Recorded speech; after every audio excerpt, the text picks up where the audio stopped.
Pero esta niñata insolente, ¿de dónde ha salido? A ver si aprendes a callarte.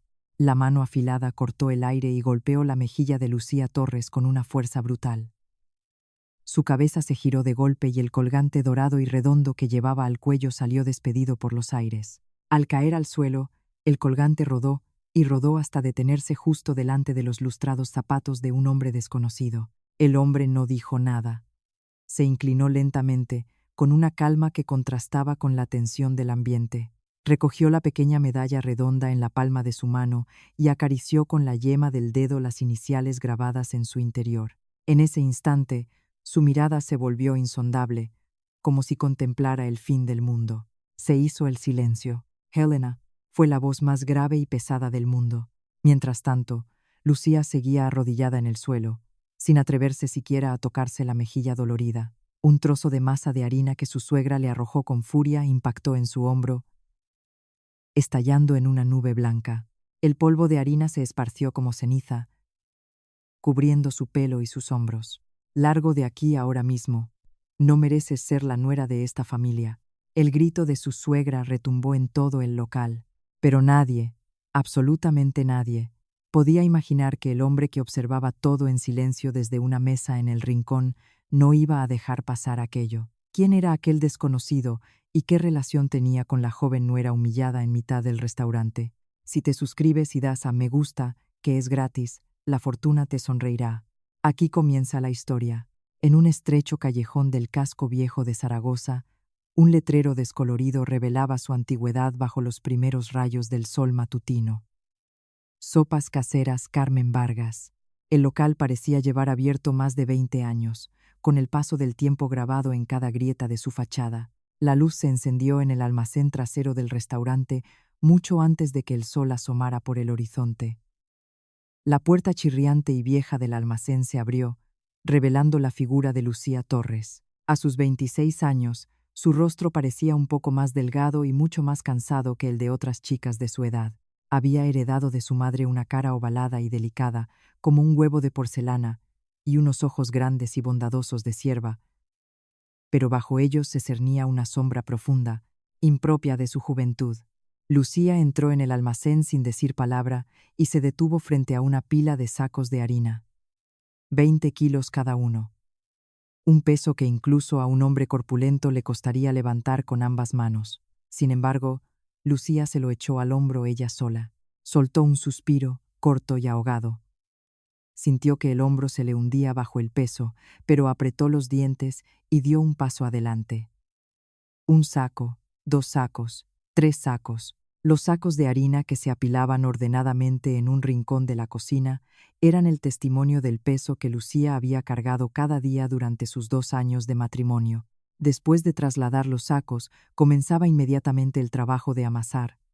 Lucía se plantó frente a la gran mesa de madera, extendió la harina, añadió agua con sal poco a poco y presionó la masa con la palma de la mano con todas sus fuerzas. Aunque pareciera una tarea sencilla, amasar requería un esfuerzo que le retorcía los hombros y la espalda.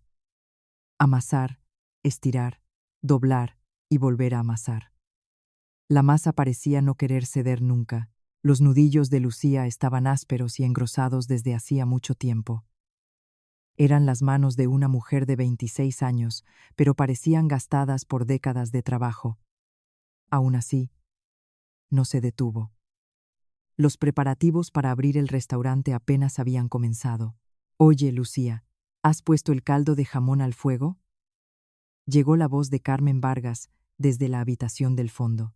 Carmen, de 62 años, lucía desde primera hora de la mañana un peinado de peluquería, un cardado teñido y perfecto, sin un solo pelo fuera de su sitio, y un delantal manchado de pimentón. Al cuello llevaba una gruesa cadena de oro que no le pegaba en absoluto y que brillaba con la luz del alba. «Sí, suegra, ya está puesto», respondió Lucía secamente. «¿Y has puesto suficiente? Como los clientes se vuelvan a quejar de que está aguado, la culpa será toda tuya». «Sí, suegra», Lucía repetía las mismas palabras. Si contestaba, la regañaban. Si no contestaba, también. Eso era lo que había aprendido en sus 2 años de matrimonio. Ante su suegra, respuestas cortas, y la cabeza siempre gacha. Carmen entró en la cocina con paso decidido y levantó la tapa de la olla del caldo con brusquedad. Llenó un cucharón, sopló y lo probó con un sorbo ruidoso. ¿Pero qué es esto? Otra vez está soso. ¿Le has echado más sal? Cela est chiant. ¿Y me contestas? Si te digo que eches más, echas más. ¿Quién te crees que eres para decidir por tu cuenta? Carmen cogió el salero y vertió una generosa cantidad en la olla. Lucía no dijo nada. De todos modos, no había nada que decir. Poco después de abrir las puertas para el servicio del mediodía, apareció su cuñada, Sofía Ruiz. A sus 33 años, Sofía regentaba un taller mecánico en el callejón de al lado.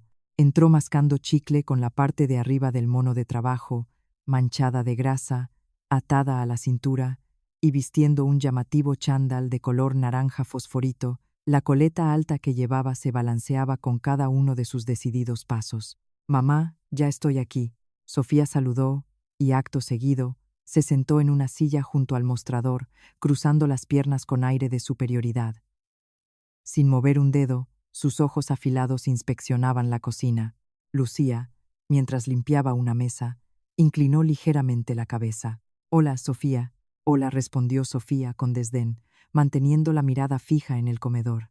Mientras Lucía tomaba nota de los pedidos y servía las sopas, moviéndose sin parar, Sofía la observaba, analizando cada uno de sus movimientos como un halcón. Cuando un cliente probó una cucharada de sopa y arrugó ligeramente el ceño, Sofía se levantó de un salto.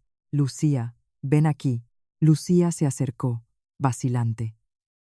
Sofía cogió un plato vacío, bebió el caldo que quedaba de un sorbo y negó lentamente con la cabeza, chasqueando la lengua. «TSK, TSK, ¿pero qué sabor es este? ¿Qué le pasa hoy al caldo? ¿Está malo?» «Que sí está malo.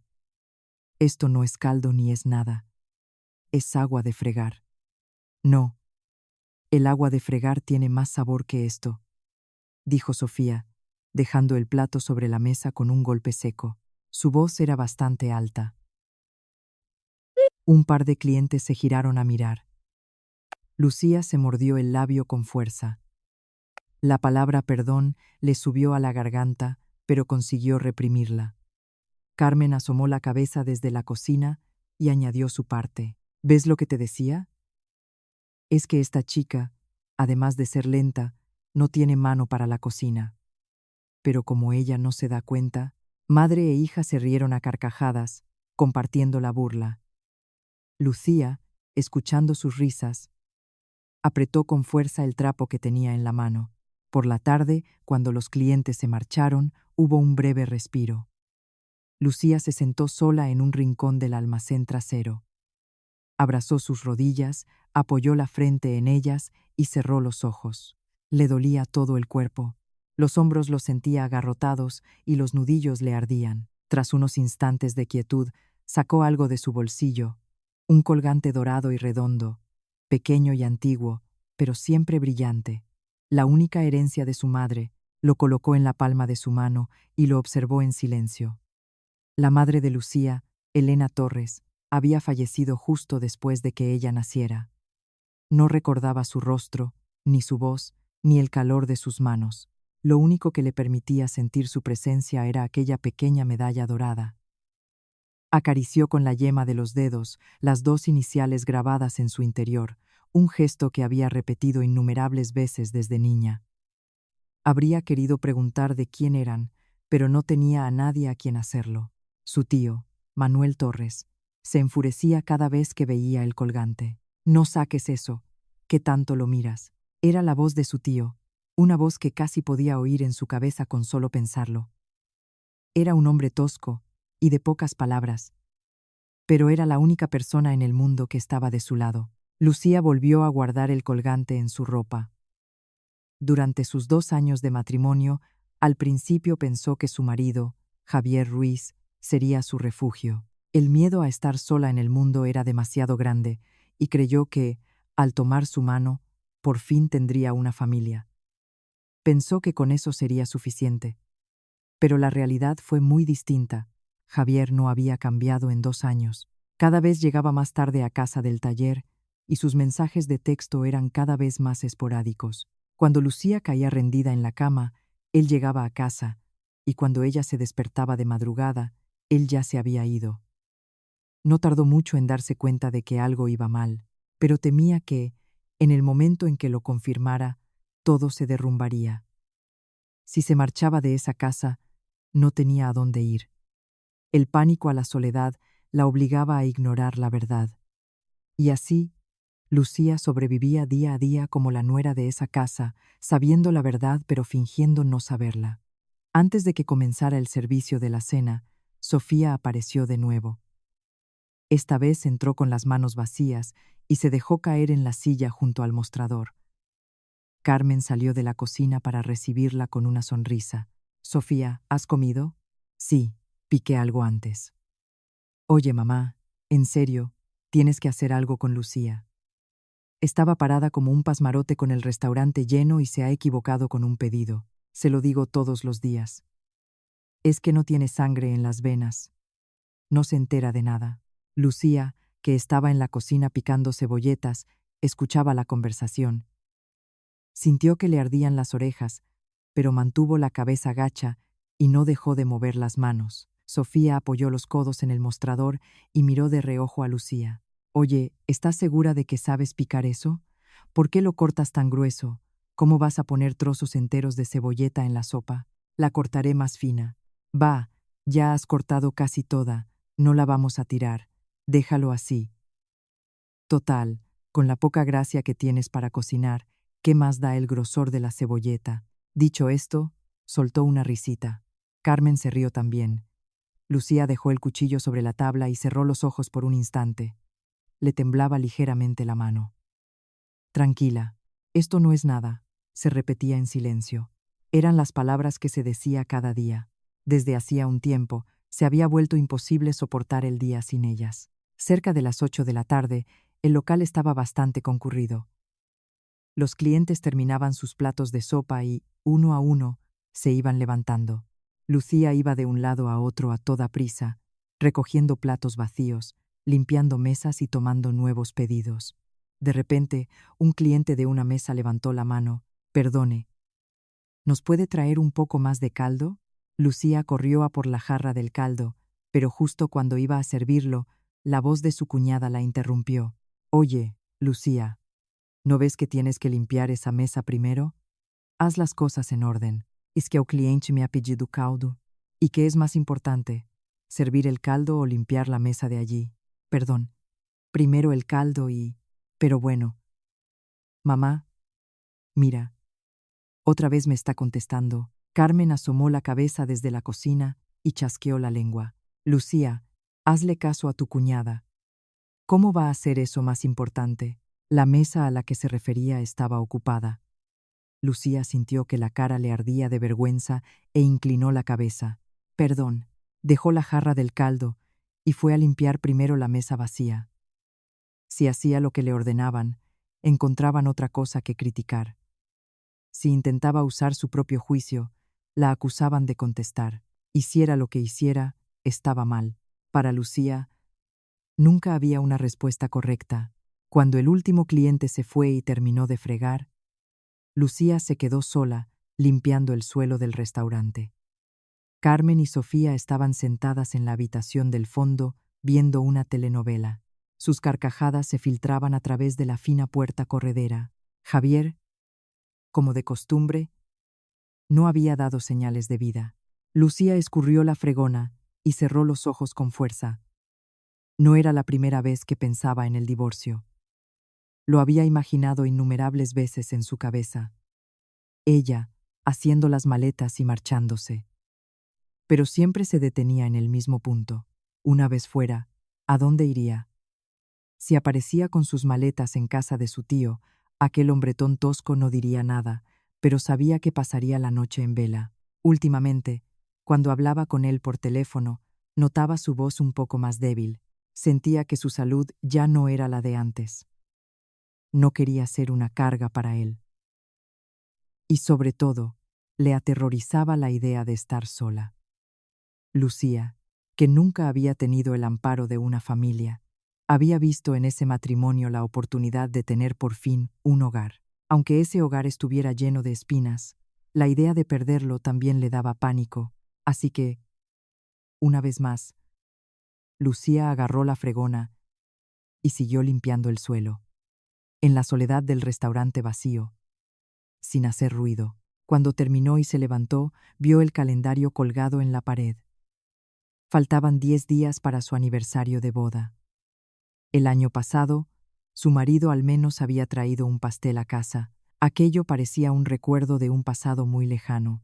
Lucía ya sabía que este año probablemente no habría nada. Aún así, al ver la fecha en el calendario, no pudo evitar que un atisbo de esperanza asomara en un rincón de su corazón. Porque así es el ser humano. Lucía apartó la vista del calendario y apagó las luces del local. La oscuridad la envolvió al instante. Mañana por la mañana tendría que levantarse de madrugada otra vez, cargar los sacos de harina, amasar la masa, preparar el caldo, y al día siguiente y al otro. Lucía abrió en silencio la puerta trasera y salió al estrecho callejón. Lucía avanzó un paso y luego otro. El colgante dorado que llevaba al cuello se balanceaba suavemente sobre su pecho. Mamá, mamá, que no estás en ninguna parte del mundo. Lucía levantó la vista hacia el cielo nocturno. No había estrellas, solo un cielo cubierto de nubes, denso y pesado, que parecía a punto de desplomarse. En noches como esa, sentía que el mundo entero la ignoraba. Apretando el colgante en su mano, Lucía empezó a caminar por el oscuro callejón. Eran las 3 de la madrugada. En la autovía A2 que une Zaragoza con Madrid, una vieja furgoneta de reparto avanzaba a toda velocidad. La zona de carga estaba repleta de cajas de ropa cuidadosamente envueltas en plástico. Al volante iba Manuel Torres, 54 años. Un rostro en el que las tormentas de la vida habían dejado su huella. Piel curtida, un profundo surco en el entrecejo y una mirada severa y adusta. Llevaba el pelo muy corto y en el bolsillo de su chaleco de trabajo gastado siempre había un paquete de tabaco. Llevaba más de 15 años suministrando mercancía al mercado mayorista de Madrid. Su trabajo consistía en recoger ropa de fábricas de toda España y entregarla de madrugada a los comerciantes del mercado. Un oficio en el que el cuerpo era su único capital y el sueño, un lujo. Pero Manuel nunca había dejado ese trabajo. Solo había una razón. Era la forma más rápida de ganar el dinero necesario para alimentar, vestir y educar a su sobrina, Lucía. Bajó un poco la ventanilla y una ráfaga de aire frío inundó la cabina. Se llevó un cigarrillo a los labios, pero lo apartó sin encenderlo y lo tiró en el asiento del copiloto. Hacía más de 4 años que había dejado de fumar, pero el gesto de buscar un cigarrillo seguía siendo un reflejo. Se había acostumbrado a llevárselo a la boca y luego escupirlo. Una copla que sonaba en la radio llenaba en silencio el interior del vehículo. Manuel miraba la carretera con la vista perdida cuando recordó la llamada de Lucía de la tarde anterior. Había sido una conversación corta. ¿Estás bien? ¿Has comido? ¿Y tú, tío, cómo estás? Y al final, una frase. A ver si paso a verte pronto. Le alegraba que quisiera ir a verle, pero algo le inquietaba. Desde que Lucía se había casado, sus visitas se habían vuelto notablemente menos frecuentes. Al principio, pensó que era normal, que se estaba adaptando a su nueva vida. La vida de casada es ajetreada, es lógico, se decía, y no está bien visto que una mujer casada ande todo el día entrando y saliendo de casa de su familia, pero las pocas veces que la veía, su aspecto le preocupaba.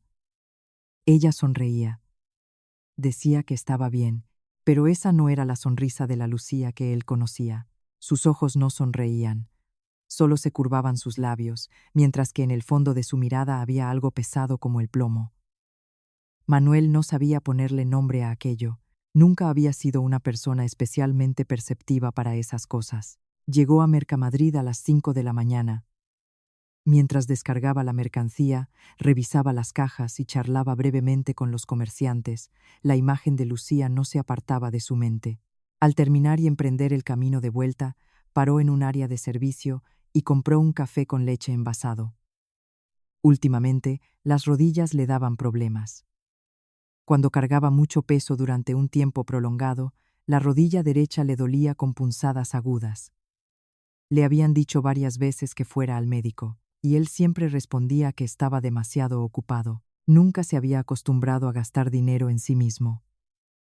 Había sido así desde que Lucía era pequeña. Después de pagar sus clases extraescolares, su uniforme y sus libros, lo suyo siempre quedaba para el final. Pero nunca, ni una sola vez, había pensado que fuera un desperdicio. Lucía era su sobrina. Sí, pero en cierto modo, era su hija. Manuel había tenido una hermana. Helena Torres, la madre de Lucía. Helena se fue el mismo día que nació Lucía. Complicaciones en el parto. Fue tan repentino que todos a su alrededor se quedaron sin saber qué hacer, en estado de shock. Cada vez que Manuel pensaba en aquel día, sentía que se le nublaba la vista. Helena, con 24 años, se marchó sin poder ver siquiera el rostro de su hija recién nacida. El padre de la niña no estaba, o mejor dicho, existía, pero era como si no. Manuel apretó la mandíbula. Recordó el día en que encontró a Helena sentada sola entre unas cajas apiladas en un rincón del almacén. Tenía el vientre abultado y los ojos hinchados. Había vuelto a casa sin decir nada a nadie. Manuel supo por instinto que era por culpa de él. Alejandro Vega. Solo pronunciar ese nombre le provocaba una torsión en las entrañas. Habían crecido juntos en Zaragoza. Eran amigos del alma. Hubo un tiempo en que fueron como hermanos, pero ese canalla dejó embarazada a Helena y se largó a Madrid con la excusa de una oportunidad de negocio. Helena creyó que volvería. Esperó hasta el final, y en ausencia de Alejandro Vega, dio a luz a su hija y se despidió del mundo, sola. Desde aquel día, Manuel no había vuelto a pronunciar el nombre de Alejandro, ni siquiera cuando, con el paso de los años, le llegaron noticias de que se había convertido en un magnate en Madrid, presidente de un gran grupo empresarial. Si su nombre aparecía en las noticias, cambiaba de canal. Si su cara salía en el periódico, lo doblaba. Y a Lucía le ocultó la verdad rigurosamente. Cada vez que Lucía preguntaba por su padre, Manuel cortaba en seco. No tienes, simplemente, no existe. Nunca le dio más explicaciones. A medida que crecía, Lucía dejó de preguntar. En su lugar, miraba el colgante dorado que llevaba al cuello y añoraba a su madre. Y era precisamente ese colgante lo que Manuel más odiaba. Era lo que Helena llevaba puesto cuando murió. El último regalo que Alejandro Vega le había hecho, aquella pequeña medalla dorada redonda con las iniciales de ambos grabadas en su interior. Quiso tirarla, pero no pudo, porque Helena la había atesorado. Así que, aunque se la dio a Lucía como herencia, se enfadaba cada vez que la veía. No podía evitarlo. Mirar ese colgante era como ver superpuesta la cara de aquel desgraciado que se había largado sin mirar atrás. El camino de vuelta a Zaragoza estaba despejado. Manuel apagó la radio y condujo en silencio. La rodilla le volvió a doler. Se detuvo un momento en un área de servicio, aparcó el coche y se apoyó en el volante.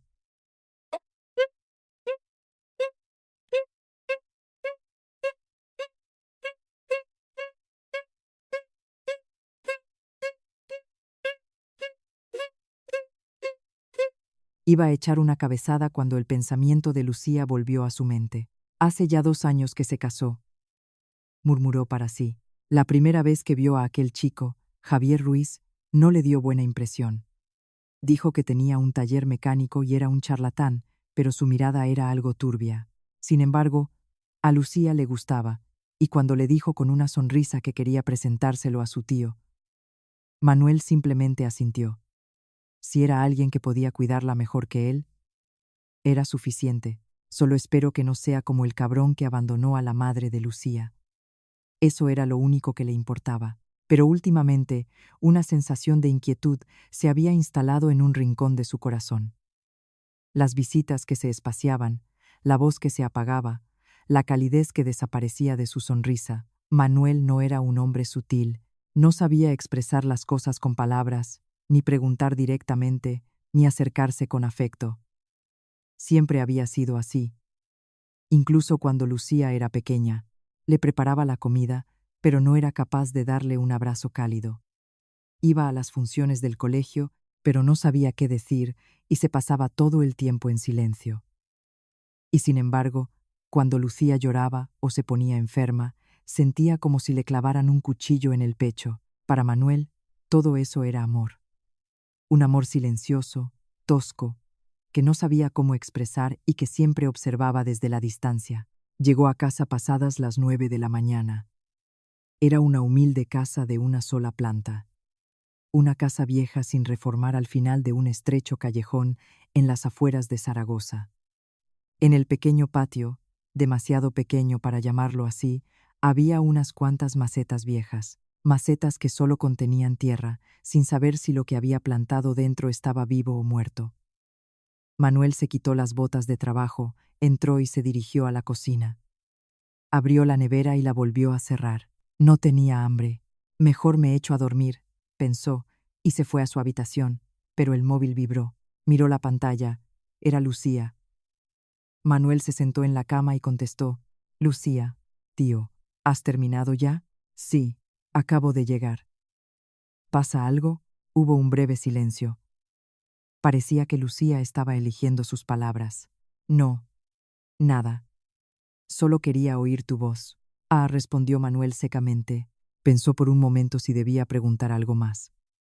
Pero las palabras no le salían. Siempre había sido así. Tenía cosas que decir, pero se le quedaban atascadas en la garganta y se las tragaba. Tío, ¿has comido? Ahora comeré. Tienes que comer bien. Y cuídate, ¿vale? Vale. Tú también come bien. Sí. Otro breve silencio. Antes de que Lucía colgara, Manuel añadió una cosa más. ¿Qué tal el restaurante? Bueno, ahí vamos. Esa respuesta le preocupó. Ese ahí vamos le sonó extrañamente inquietante. Cuando colgaron, Manuel se quedó un buen rato mirando el móvil. La habitación estaba en silencio. Se oyó el canto de un pájaro fuera, y luego nada. No sabía exactamente qué quería decir con «ahí vamos», pero, en el fondo, creía saberlo. Por la tarde, Manuel se despertó de una breve siesta. Salió al patio con la cara todavía adormilada, cogió una escoba y se puso a barrer. Barrer el patio era una costumbre. Aunque no estuviera especialmente sucio, por la mañana temprano o por la tarde, si tenía un rato libre, cogía la escoba instintivamente. Dejó de barrer un momento. Una pequeña flor silvestre que había crecido junto al muro le llamó la atención. Nadie la había plantado, pero desde hacía un tiempo. Cada año florecía allí una pequeña flor amarilla. Recordó que Lucía, de pequeña, había dicho que era bonita. No tendría ni 10 años. Estaba a punto de tocar los pétalos con sus deditos, y Manuel le dio un manotazo por miedo a que la rompiera. Quieta, que si la arranca se muere. Lucía se detuvo y se quedó simplemente mirando la flor. Luego se sentó en silencio y la observó durante un largo rato. Al ver cómo sus ojos pequeños e inocentes recorrían cada pétalo, Manuel sintió una punzada de dolor en el pecho. Fue porque pensó: ¿y si esta niña tuviera a su madre? Al atardecer, estaba de nuevo revisando la lista de pedidos y planificando la ruta de reparto del día siguiente. El dolor de rodilla volvió a aparecer. Se la apretó con la mano y apretó los dientes un instante. El médico, tengo que ir al médico. Como siempre, lo dejó para más adelante y cerró la carpeta. Sobre la vieja cómoda de un rincón de la habitación había una fotografía. Era una foto de Helena. Tenía 20 años, de una época en la que todavía era feliz. Pelo corto, a media melena y una sonrisa radiante. En aquel entonces era una chica de una belleza excepcional. Manuel se giró deliberadamente de espaldas a la cómoda para no ver la foto. Cada vez que la miraba, sentía una mezcla de rabia y tristeza que no sabía distinguir. ¿Qué mal hizo mi hermana?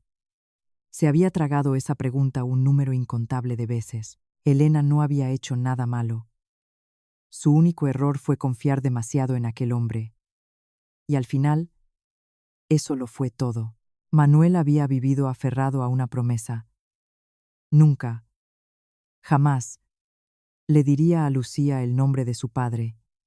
Creía que si Lucía lo descubría, iría a buscarlo y acabaría sufriendo. No sabía si aquel hombre, ahora un magnate, la rechazaría al saber que tenía una hija, o si perturbaría la vida de Lucía de alguna otra manera. No se fiaba de ninguna de las dos opciones. Manuel pensaba que era mejor que no lo supiera. Sin embargo, últimamente, esa certeza comenzaba a tambalearse.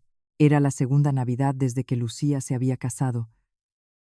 También en esas fechas, Lucía dijo que tenía que quedarse con su familia política. Llamó para decir, brevemente, que quería ir pero no podía. Manuel dijo que lo entendía, y preparó la cena de Nochebuena solo. Puso la mesa para uno y se sentó solo. Sirvió una copa de vino, la colocó delante de la foto de Helena y la miró un instante. «Tu hija está bien». Eso fue todo. Manuel no sabía qué más decir. Levantó su copa, bebió y cerró los ojos. Estaba acostumbrado a pasar las Navidades solo.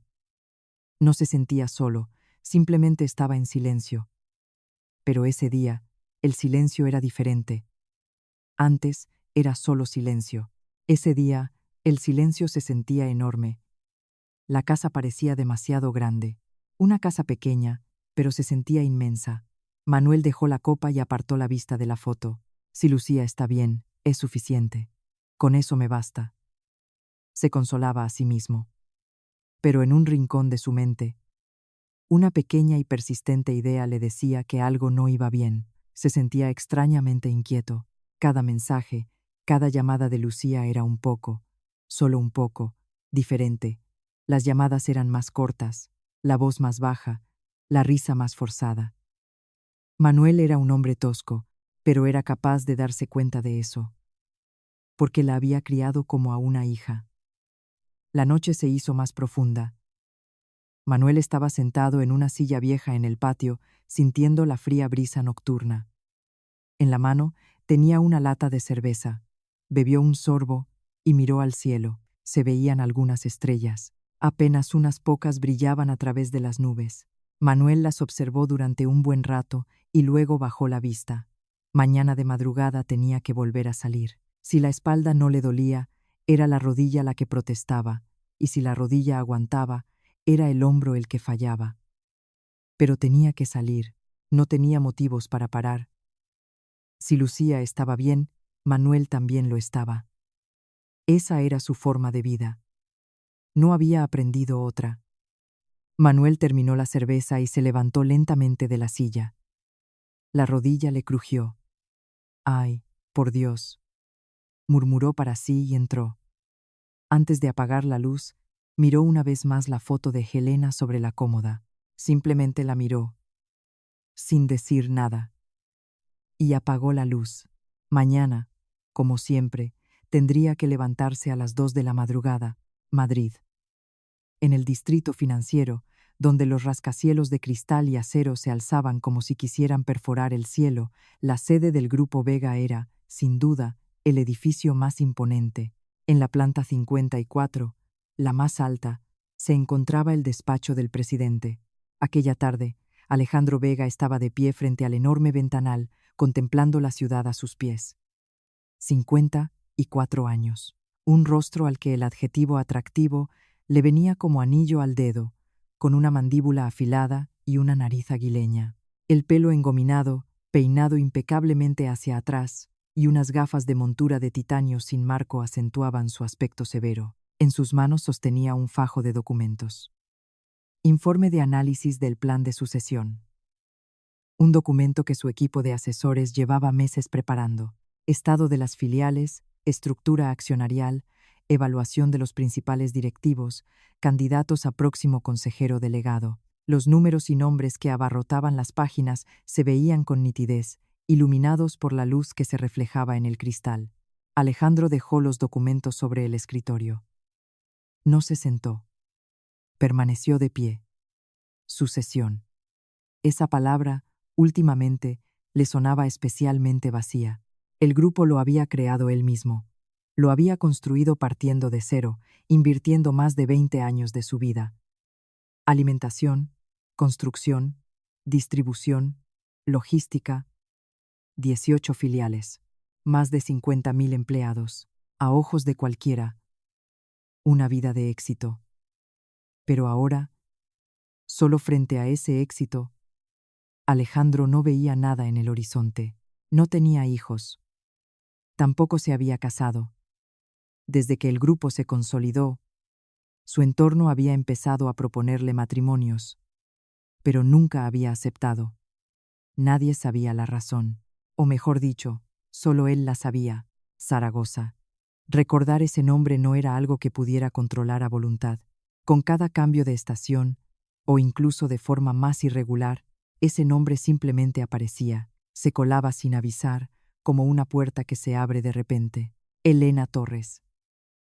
Elena, a los 22 años, con su pelo corto y unos ojos de una alegría poco común. Cuando Alejandro se marchó a Madrid, le dijo que volvería, que en cuanto se estableciera, iría a buscarla. Con el paso del tiempo, le resultaba difícil responder si aquellas palabras fueron sinceras o una mentira. Al final, no volvió.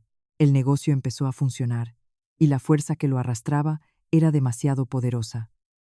Un mes se convirtió en 3, y 3 en un año. El contacto se fue perdiendo, y las cartas de Helena dejaron de llegar. Aunque una parte de él sabía que algo iba mal, Alejandro no se detuvo, y poco después recibió una llamada de Manuel. Le dijo que Elena había muerto. Desde aquel día, Alejandro decidió vivir solo.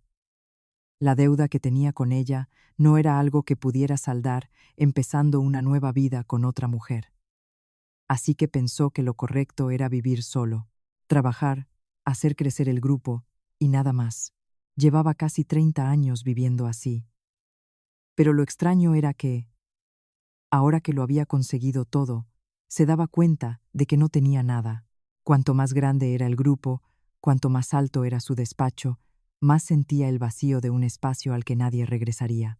Alejandro se apartó del ventanal y cogió su chaqueta. Le dijo a su secretaria: «Cambia mi agenda de hoy. Señor presidente, a las 4 tiene la reunión con los directivos.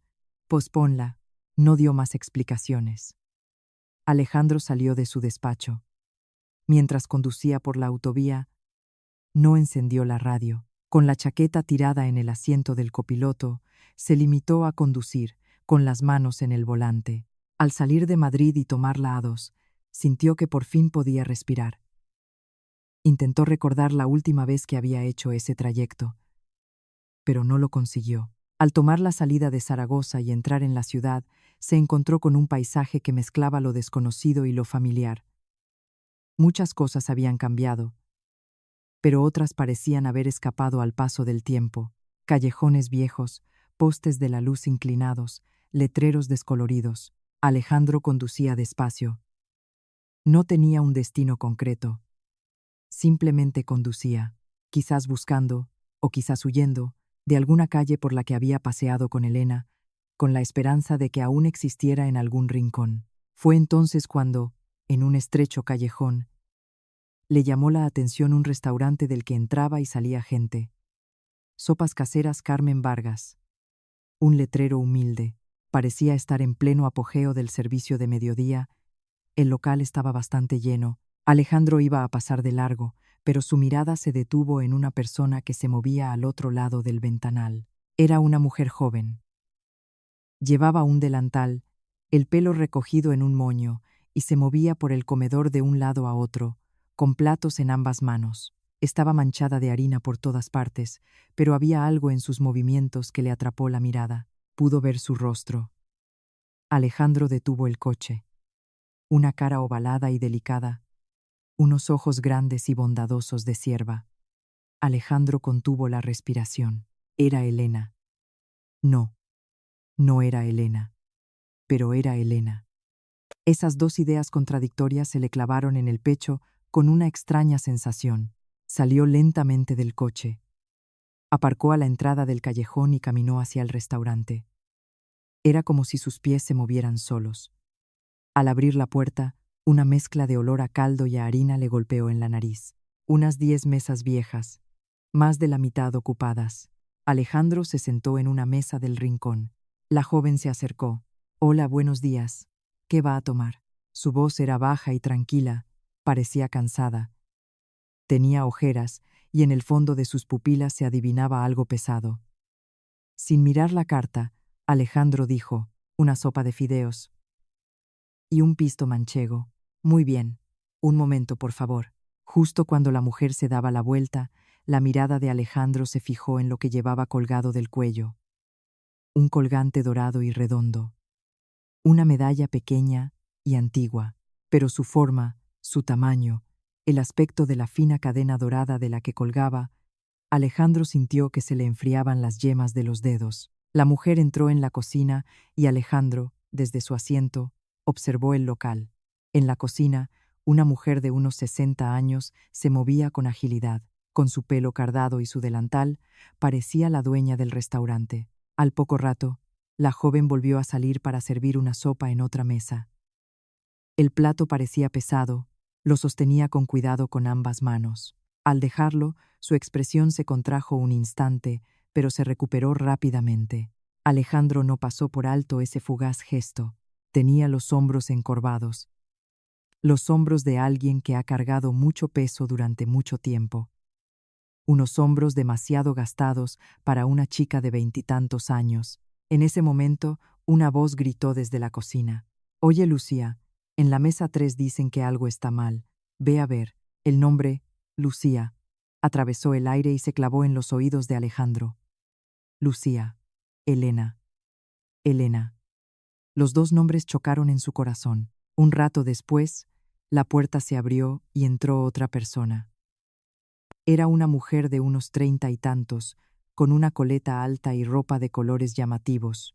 Llevaba la parte de arriba de un mono de trabajo manchado de grasa atada a la cintura, y entró mascando chicle y se plantó junto al mostrador con las piernas cruzadas. «Mamá, ya estoy aquí». La dueña asomó la cabeza desde la cocina con una sonrisa. «Ah, Sofía, has venido. ¿Tienes hambre?» Era su hija. Alejandro bajó la vista y dedujo la relación entre ambas. La mujer llamada Sofía apoyó los codos en el mostrador y recorrió el comedor con la mirada. Lucía estaba limpiando una mesa. Los ojos de Sofía se detuvieron en ella. «Oye, ¿has limpiado la mesa del ventanal?» «Todavía no. Ahora mismo voy. Ahora mismo». «Pero si no hay sitio para que se sienten los clientes». «¿Es que no tienes ojos en la cara?» Lucía se dirigió en silencio hacia la mesa del ventanal. Sofía la siguió con la mirada y chasqueó la lengua. Carmen, desde la cocina, asomó la cabeza y le dio la razón. «Es que no tiene sangre en las venas. Por más que se lo digo, no hay manera. Ya veo». «Mamá, ¿qué tal el caldo hoy? ¿Sigue igual de malo?» «Esta mañana he tenido que rectificarlo yo». Las voces de las dos mujeres resonaban en el local con total naturalidad. Lucía, con una expresión indescifrable, recogía los platos. Alejandro bajó la vista hacia sus cubiertos. Sus manos reposaban tranquilamente sobre la mesa, sin apretar los puños, pero sin relajarlos. Le sirvieron la sopa. Los fideos estaban bien cocidos y el caldo, claro. Alejandro probó una cucharada. Tenía un sabor profundo, un caldo honesto, que desmentía las palabras de las dos mujeres sobre su falta de sustancia. Pensó que lo habría hecho Lucía. Le sorprendió tener ese pensamiento. No sabía nada de esa mujer. ¿Por qué pensaba algo así? Alejandro cogió los palillos y volvió a observar el local. Sofía se sentó ahora junto al plato de pisto que le habían servido a Lucía. Probó un poco con el dedo y arrugó la cara. «¿Qué es esto? ¿No está demasiado salado? Lo he hecho siguiendo la receta. Y si sigues la receta sale esto. O la receta es mala, o es que tú no tienes mano para la cocina». «Lo siento». Y con un «lo siento» se arregla todo. «Esto es para los clientes». Carmen intervino desde la cocina. «Sofía, déjala. Ya sabes cómo es. Por más que le digo que lo vuelva a hacer, es lenta. Y no tiene gusto». Lucía bajó la cabeza. Al ver la escena, Alejandro dejó los cubiertos. La situación se prolongó durante casi una hora. A cada paso que daba Lucía, la seguían las palabras de Sofía, que si era lenta, que si no seguía el orden, que por qué ponía esa cara, que no le gustaba su tono. Carmen, de vez en cuando, asomaba la cabeza desde la cocina para apoyar a su hija. Y Lucía, cada vez, repetía un breve «lo siento» o «de acuerdo». Alejandro, a pesar de haber terminado de comer, no se levantó de la mesa. Se quedó sentado frente a los platos vacíos, observando en silencio el restaurante. En un momento dado, vio cómo Lucía, al salir de la cocina con la jarra del caldo, se detenía un instante. Debió de pensar que nadie la veía. Cerró los ojos con fuerza y los volvió a abrir, y luego siguió caminando. Esa breve pausa. Alejandro supo lo que era. Era el tiempo necesario para recomponerse antes de derrumbarse. Fue entonces. Sofía, buscando alguna excusa, levantó la voz. «Lucía, esto ya es demasiado. ¿Cómo te quedas ahí parada como una tonta delante de los clientes? Me estás dejando en ridículo». Lucía abrió la boca. Sofía no estaba parada como una tonta. ¿Qué? Estaba esperando un momento para ver si los clientes habían terminado. Los ojos de Sofía se entrecerraron. «Oye, ¿me estás contestando?» «No te estoy contestando. Te estoy diciendo la verdad». Carmen salió corriendo de la cocina. «Pero bueno, mocosa, ¿desde cuándo le contestas así a tu cuñada?» Lucía levantó la cabeza. Tenía los ojos enrojecidos. Pero esta vez no dijo «lo siento». En su lugar dijo «suegra, yo no soy una criada. Soy la nuera de esta casa. Sofía viene aquí todos los días a meterse conmigo y a humillarme. Y yo no he hecho nada malo». De repente, el restaurante se quedó en silencio. Todos los clientes se giraron a mirar. La cara de Sofía se puso roja de ira. La de Carmen se contrajo. Y la mano de Sofía se alzó. Pero esta niñata huérfana insolente, la afilada palma de la mano cortó el aire y golpeó la mejilla de Lucía. ¡Zas! Un sonido seco y claro. La cabeza de Lucía se giró de golpe por el impacto, y el colgante dorado y redondo que llevaba al cuello saltó por los aires. La fina cadena se tensó, se rompió, y el colgante salió despedido. Rodó y rodó por el suelo hasta detenerse justo delante de unos zapatos. Eran los de Alejandro. Alejandro se inclinó lentamente. Recogió la pequeña medalla redonda y dorada en la palma de su mano. Con la yema del dedo índice, acarició el reverso. Había unas iniciales grabadas: A, V, UH, T. El dedo de Alejandro se detuvo. Su corazón dio un vuelco. Y luego se calmó. Un silencio tan profundo que resultaba aterrador. A, V, Alejandro Vega, H, T. Elena Torres. Era lo último que le había regalado a Elena antes de marcharse de Zaragoza. Un objeto único en el mundo, con las iniciales de ambos grabadas. Y ese objeto, ahora, colgaba del cuello de la nuera de este restaurante. Alejandro levantó lentamente la cabeza. Lucía seguía en el mismo sitio, sin atreverse a tocarse la mejilla. Su suegra, Carmen, gritaba: «¿Cómo te atreves a levantarle la voz a tu cuñada? Largo de esta casa ahora mismo. No mereces ser mi nuera». Carmen cogió un trozo de masa que había al lado y se lo lanzó a Lucía al hombro. ¡Pum! La masa de harina impactó en el hombro de Lucía y estalló. La harina se esparció como polvo, cubriendo de blanco el pelo y el hombro de Lucía. Ella se tambaleó, pero consiguió mantenerse en pie. Y lentamente empezó a arrodillarse. «Perdón, perdóneme, suegra.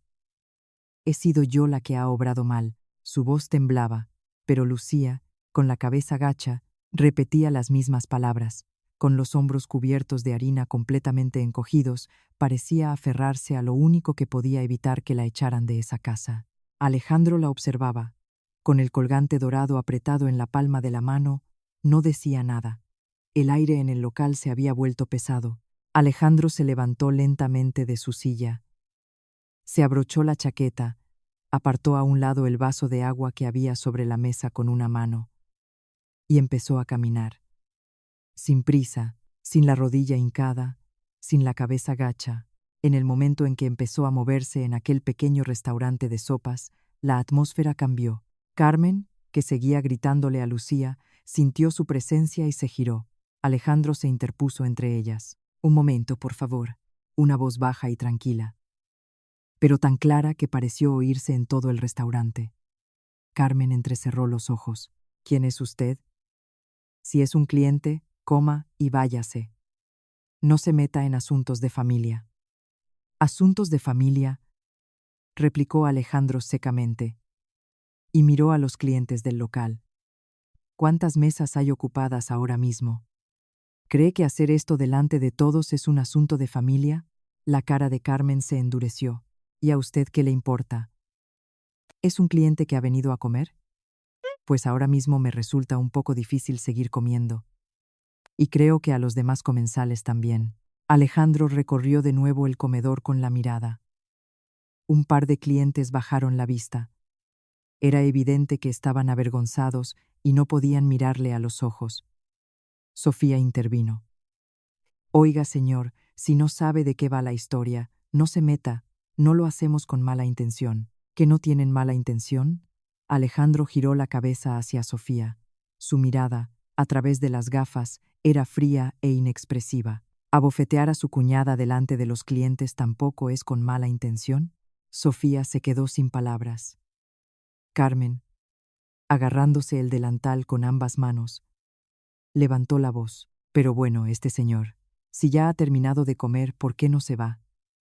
¿Por qué se mete en los asuntos de los demás?». «Me iré», sí asintió Alejandro. «Me iré. Pero antes tengo algo que decirles».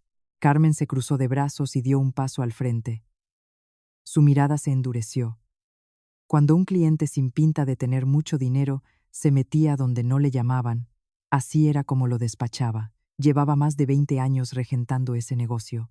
Levantando la voz, abriendo mucho los ojos y dando un paso al frente, la mayoría se acobardaba. Pero este hombre no se movió ni un centímetro. Al contrario, metió la mano en el bolsillo interior de su chaqueta y sacó una tarjeta de visita. La dejó sobre el mostrador. Carmen bajó la vista, la miró, la leyó y la volvió a leer. «Alejandro Vega, presidente, Grupo Vega». La expresión de Carmen se fue endureciendo, luego se relajó y finalmente se transformó en algo completamente distinto. Abrió los ojos como platos. Se le abrió la boca. Sus brazos cruzados cayeron a los lados. «Presidente». Alejandro recogió la tarjeta. «La semana que viene tenemos un evento de empresa y estábamos buscando un sitio para una comida de grupo. Me recomendaron este lugar como uno de los mejores de Zaragoza, y por eso he venido». Los ojos de Carmen se movieron rápidamente. Era una mujer de cálculo rápido. «¿Un evento? ¿Cuántas personas?». «100». La boca de Carmen se abrió aún más. Sofía también se quedó muda. La postura desafiante que mantenía, con los brazos cruzados y las piernas separadas, se había corregido de repente. El chicle también parecía haber desaparecido. Carmen, en un instante, se arregló el delantal y esbozó una sonrisa. «Ay, señor presidente, ¿cómo ha venido usted en persona a un sitio tan humilde? Es un gran honor para nuestro restaurante. Pero qué descortesía la nuestra». Con que nos hubiera avisado, Alejandro no cambió de expresión. «La comida me ha gustado. Pero lo que acaba de pasar, no sé yo». La sonrisa de Carmen vaciló un poco. «Ah, eso. Ha sido una pequeña discusión familiar, un malentendido. En realidad, queremos mucho a nuestra nuera. Iba a hacer una reserva para 100 personas. Pero que el dueño de un local trate así a su familia delante de los clientes, no sé. La imagen es tan importante como la comida». Carmen se quedó callada. Alejandro continuó. «Aunque la comida en sí estaba buena, el caldo de la sopa era intenso y honesto. No estaba claro si se refería a Lucía o simplemente a la comida. Pero Carmen se agarró a ese clavo ardiendo. Sí, sí, nuestro caldo es inimitable. Usamos jamón de la mejor calidad. Las verduras también las seleccionamos nosotros. Para 100 personas podemos ajustar el menú. Además de la sopa, podemos servir pisto o preparar un menú tipo buffet. Alejandro fingió pensarlo un momento. ¿También pueden hacer calamares en su tinta? Por supuesto. ¿Qué le parecería servir pisto y calamares juntos? Se lo preparamos como un buffet, bien abundante. Llevamos 20 años en este callejón. Estamos acostumbrados a atender a grupos grandes. Carmen hablaba cada vez más rápido. Era increíble que fuera la misma persona que momentos antes le gritaba a Lucía. Sofía, en un rincón, escuchaba a su madre con la boca cerrada. Les pagaré por adelantado, dijo Alejandro. No hace falta. Con la reserva es suficiente. Si la reserva se cancela, el restaurante pierde dinero. Es justo que pague por adelantado. Carmen fingió negarse, agitando las manos, pero sus ojos ya estaban listos para recibir el dinero. Alejandro sacó efectivo de su cartera. 1.500 euros. Dejó el fajo de billetes nuevos sobre el mostrador. Los ojos de Carmen no se apartaban del fajo.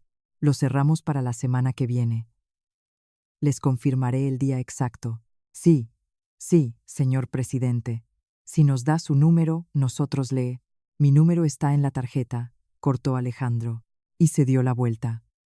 Lucía seguía de pie en un rincón del comedor. Su mejilla aún estaba roja. Tenía el hombro manchado de harina. Como se había arrodillado y levantado, el bajo de su falda estaba arrugado. Alejandro se detuvo frente a ella.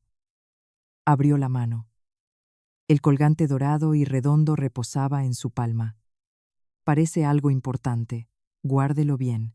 Lucía levantó la vista. Era la primera vez que miraba a aquel hombre a los ojos. Unos ojos enrojecidos y llenos de una pregunta incomprensible. Lentamente, extendió la mano y cogió el colgante. Gracias. Alejandro no dijo nada. La miró a la cara un instante. Esos ojos, bondadosos y profundos como los de una sierva, se le clavaron en algún lugar del pecho.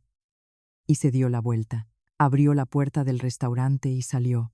En cuanto la puerta se cerró, la voz de Carmen estalló. Lucía, que sepas que no te echo hoy a la calle por esa reserva. ¿Sabes cuántos son 100 personas? 100. Tienes que hacer inventario. Hay que ir al mercado. Muévete. Lucía asintió en silencio. Carmen ya había entrado en la cocina, había sacado una libreta y estaba escribiendo algo. Sofía estaba de pie junto al mostrador, mirando el móvil. Como si no hubiera pasado nada. Eran personas completamente diferentes. Lucía bajó la vista hacia el colgante que tenía en la palma de la mano. La cadena rota tendría que arreglarla. De momento, tendría que llevarlo en la mano. Lo guardó con cuidado en el bolsillo de su delantal. En lo más profundo, la mejilla todavía le ardía. Quería tocársela, pero se contuvo. No sabía cómo reaccionaría su suegra si la veía. Se oyeron ruidos de cacharros en la cocina. Parecía que Carmen se estaba preparando para ir al mercado. Lucía empezó a limpiar las mesas. La puerta del restaurante se abrió de nuevo. Era Sofía. Parecía que había salido un momento y volvía a entrar. Se guardó el móvil en el bolsillo y caminó hacia Lucía. Carmen seguía en la cocina. Sofía se pegó a Lucía y en voz muy baja, para que nadie más la oyera, dijo: «Oye, Lucía». Lucía levantó la cabeza. Los ojos de Sofía se habían entrecerrado. Su expresión era una mezcla de sonrisa y amenaza. «Lo de hoy lo dejamos pasar gracias al señor presidente. Pero como vuelvas a ponerte chula conmigo una sola vez más». Hizo una pausa. «Te juro que te arruino la vida. Y no lo digo en broma». Lucía no dijo nada. «Y voy a venir más a menudo. Por aquí. Así que espabilate». Dicho esto, Sofía se dio la vuelta y se fue. Sus pasos se alejaron por la puerta. Lucía se quedó quieta, con el trapo en la mano. Le temblaba un poco la mano. Sus palabras le dolían más que la bofetada. El dolor físico pasa, pero la amenaza permanece. Se le había clavado en los oídos y no desaparecía. El sol de la tarde empezaba a caer. Carmen se había ido al mercado y el restaurante se quedó en silencio por un rato. Lucía estaba sola en la cocina, fregando los platos. Solo se oía el ruido del agua corriendo. Mientras fregaba, repasaba lo que había sucedido. Un desconocido había intervenido.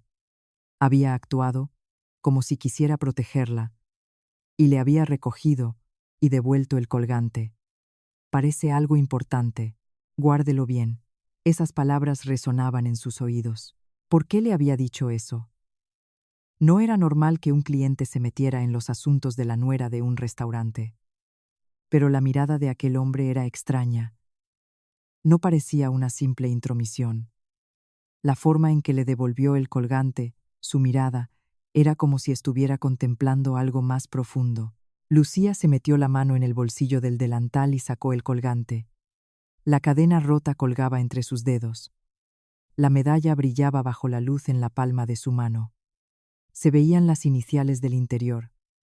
A, V, I, J, T, las letras que había mirado innumerables veces desde niña. Cuando le preguntaba a su tío qué significaban, se enfadaba, y después de eso nunca más preguntó, solo sabía que era de su madre. Pero cuando aquel hombre recogió el colgante, su expresión cambió. No era la expresión de alguien que simplemente recoge algo y lo devuelve. La forma en que acarició el reverso con la yema del dedo era la de alguien que toca un objeto familiar. Lucía entrecerró los ojos. No puede ser. En el momento en que se le ocurrió esa idea, le pareció tan absurda que negó con la cabeza. Era imposible. El mundo no era tan pequeño. Simplemente había sido un cliente amable. Eso era todo. Lucía volvió a guardar el colgante en el bolsillo. Abrió el grifo. Siguió fregando. Antes de la cena, Lucía fue un momento al almacén trasero. Tenía que comprobar los sacos de harina para el día siguiente. No había olvidado que Carmen le había pedido que hiciera inventario. Contó los sacos. Comprobó la cantidad de jamón y verduras que quedaban. Lo apuntó en una libreta. El almacén estaba oscuro incluso de día. Solo había una bombilla, y era tenue. Lucía encendió la linterna del móvil y revisó hasta los estantes del rincón. De repente, se detuvo. Se acordó de su tío. Tenía que llamarle hoy, pero con el ajetreo del trabajo se le había olvidado. Últimamente su voz sonaba un poco extraña. Tosía, decía que no era nada, pero Lucía estaba preocupada. Su tío no era una persona sincera con su salud. Aunque estuviera enfermo, decía que no lo estaba, y aunque estuviera cansado, decía que no lo estaba. De todas las personas que conocía, su tío era el único así. Y ese tío, ahora mismo, era la única familia que tenía en el mundo. Lucía cerró la libreta y sacó el móvil. Iba a llamar, pero se detuvo. Si su tío contestaba, sabía lo que le diría. ¿Has comido? No te mates a trabajar.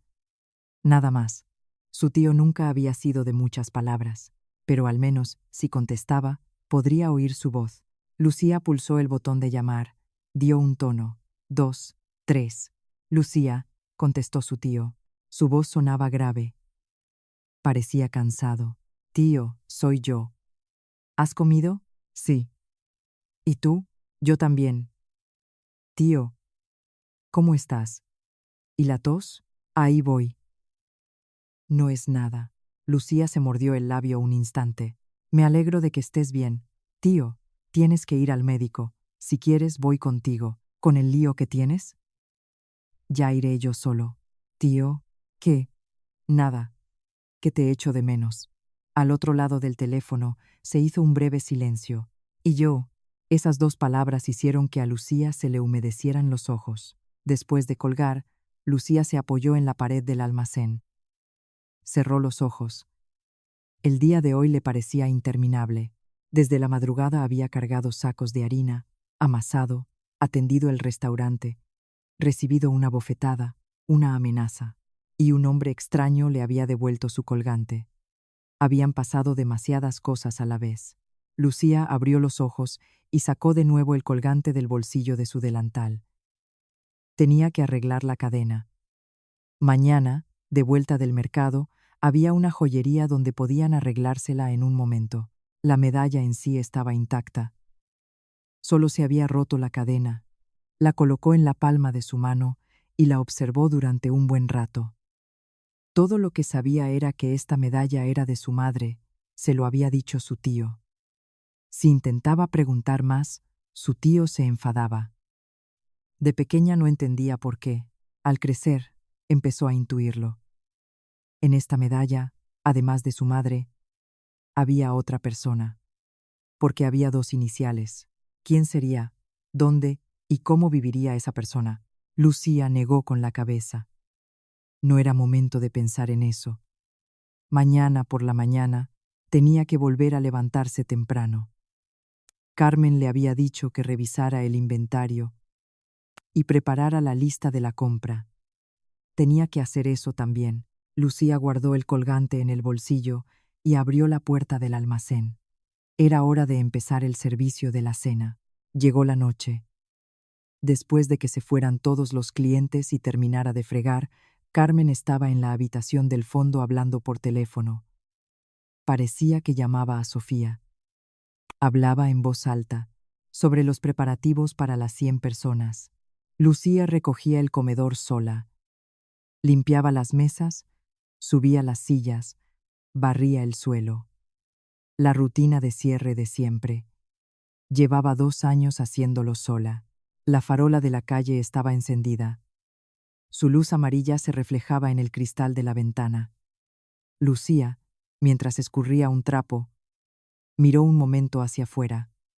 El callejón estaba en silencio. No pasaba nadie. Era la dirección por la que se había ido aquel hombre. Lucía apartó la vista. Ese hombre era solo un cliente de paso. Había sido amable y la había ayudado. Y eso era todo. La semana que viene, cuando viniera el grupo de la reserva, quizás lo volvería a ver, pero sería solo como un cliente más. Lucía terminó de limpiar el suelo. La harina se había acumulado en un rincón. El polvo blanco formaba un pequeño montón. Lo recogió con el recogedor. Mañana haría lo mismo. Y al día siguiente, Lucía tiró el polvo a la basura y bajó la vista un instante antes de levantarla. El día de hoy había terminado. Justo después de salir del restaurante, Alejandro se detuvo frente a su coche, aparcado a la entrada del callejón. Iba a abrir la puerta, pero se detuvo. Se quedó quieto, con la mano en la puerta, sin hacer nada. Desde el interior del callejón se filtraba la luz del restaurante. Una luz amarilla y vieja. La sombra de alguien moviéndose dentro se reflejaba en el cristal. Debía de ser Lucía. Alejandro observó la sombra durante un buen rato. A, V y H, T. Sentía las iniciales como si estuvieran grabadas en la palma de su mano. Aunque no las tocara, era como si la sensación de su relieve permaneciera en la yema de sus dedos. Una cadena pequeña y fina, pero estaba grabada con tal nitidez. Era un objeto único en el mundo. Porque él mismo lo había encargado. Se lo había dado a Elena hacía 26 años. 3 días antes de irse a Madrid. Entró en una pequeña joyería del barrio y pidió que le grabaran sus iniciales. El joyero le preguntó cuáles eran. Y Alejandro se las dictó, diciendo primero el nombre de Elena. Le pareció que era el orden correcto. H.T. Elena Torres y A.V. Alejandro Vega. Elena lo cogió, le dio la vuelta y se quedó mirando las iniciales un buen rato. Y luego sonrió. Incluso ahora, 26 años después, recordaba con claridad la expresión de esa sonrisa. Se lo dio y se fue a Madrid. Dijo que volvería. No volvió, se subió al coche. No arrancó el motor. Simplemente, con las manos en el volante, miró al frente. La luz de la farola se reflejaba en el parabrisas. La noticia de la muerte de Helena le llegó poco más de un año después de haberse mudado a Madrid. Le llamó Manuel. Alejandro no recordaba si la voz de Manuel temblaba o no al otro lado del teléfono. Estaba demasiado conmocionado. Complicaciones en el parto. Cuando oyó esas palabras, Alejandro se quedó mudo. Parto. Había dado a luz. Es decir, Helena había estado embarazada y había muerto al dar a luz. Sola. Alejandro, A pesar de saberlo, no tuvo el valor de confirmar si ese niño era suyo. Manuel colgó. Después de eso, no pudo volver a contactar con él. Alejandro, durante mucho tiempo, pensó que él mismo había cerrado esa puerta, y por eso decidió vivir solo. Pero hoy, en ese restaurante, una joven nuera de 26 años, con un rostro idéntico al de Helena, con el colgante de Helena al cuello, respondía al nombre de Lucía. Alejandro cerró los ojos. Su corazón latía en silencio, pero con una profundidad inmensa. Arrancó el motor y se puso en marcha. Sin un destino fijo, condujo lentamente por el centro de Zaragoza. La noche se hacía más profunda.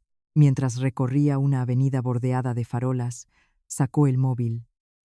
Llamó a su secretaria. Señor presidente. Imaginaba que llamaría a estas horas. La reunión con los directivos. Olvida eso, cortó Alejandro.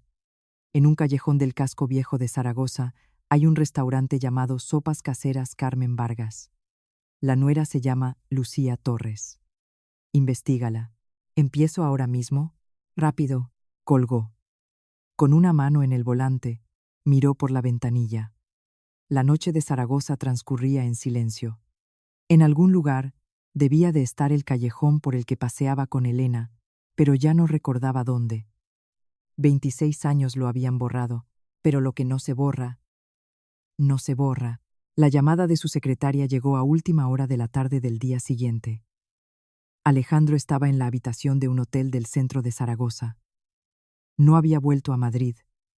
Extrañamente, no podía irse. Estaba sentado al borde de la cama, mirando por la ventana, cuando sonó el móvil. Informe. Lucía Torres, 26 años. Creció con su tío materno, sin padres. El tío se llama Manuel Torres, 54 años.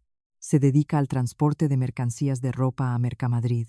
Actualmente reside en una casa de una planta en las afueras de Zaragoza, soltero, sin hijos.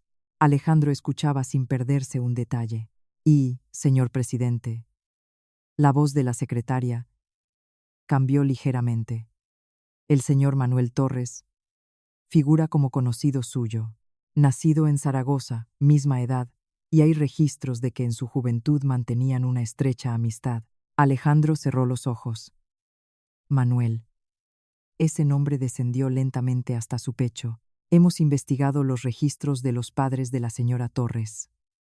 La madre, Elena Torres, hermana del señor Manuel Torres, falleció el día del nacimiento de la señora Torres. No hay registro del padre. No hay registro del padre. Alejandro, con el móvil en la mano, se quedó sin habla por un momento. Señor presidente, entendido. Colgó. A la mañana siguiente, Alejandro dejó el hotel y se puso al volante. Introdujo una dirección en el navegador. La casa de Manuel. La dirección que le había dado su secretaria. El camino para salir de las afueras de Zaragoza se fue estrechando.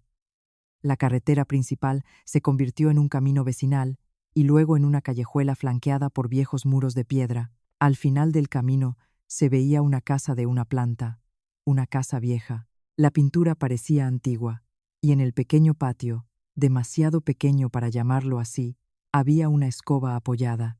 Alejandro detuvo el coche. Antes de salir, se detuvo un instante. No sabía con qué cara llamar a la puerta. Hacía 26 años que no se veían, y no se habían despedido en buenos términos. Para Manuel era como si el mismísimo diablo llamara a su puerta, pero tenía que ir. Tenía que confirmarlo por sí mismo.